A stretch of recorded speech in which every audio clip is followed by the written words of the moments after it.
কথা বলো বাবা, সত্যি আমার ছেড়ে চলে গেলে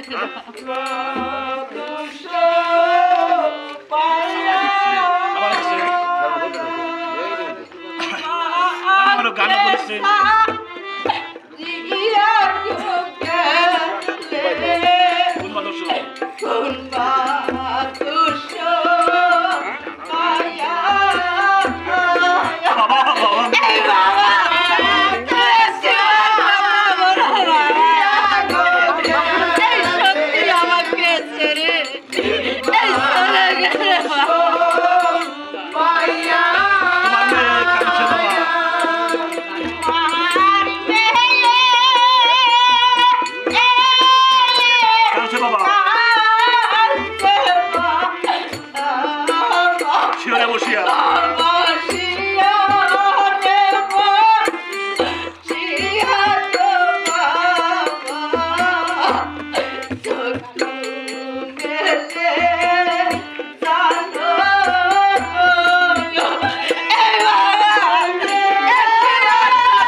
আমার মারা দিছিল মারা দিছিল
চলে যাও এখান থেকে, চলে যাও এখান থেকে। ওই নয়নে চাবত মেরে আমি এখান থেকে তাড়িয়ে দিব। জানো এই আমার বাবাকে আমি নিয়ে যাবো, এই আমার বাবার সৎ কাজের ব্যবস্থা করবো। ওরে ওরে শয়তানি, তুই আমার ছেলের সঙ্গে করেছিস ভালোবাসা। এই তোর জানা উচিত ছিল যে এমন হয়ে আকাশের চাঁদ ধরা কত ভয়ঙ্কর হতে পারে। সেনাপতি, এই চালাও চাবুক। শয়তানি সহ্য করা মানে আই সহ্য করে আমার ক্ষেত্রটা। Gosok kok. Nunggu keluar hari.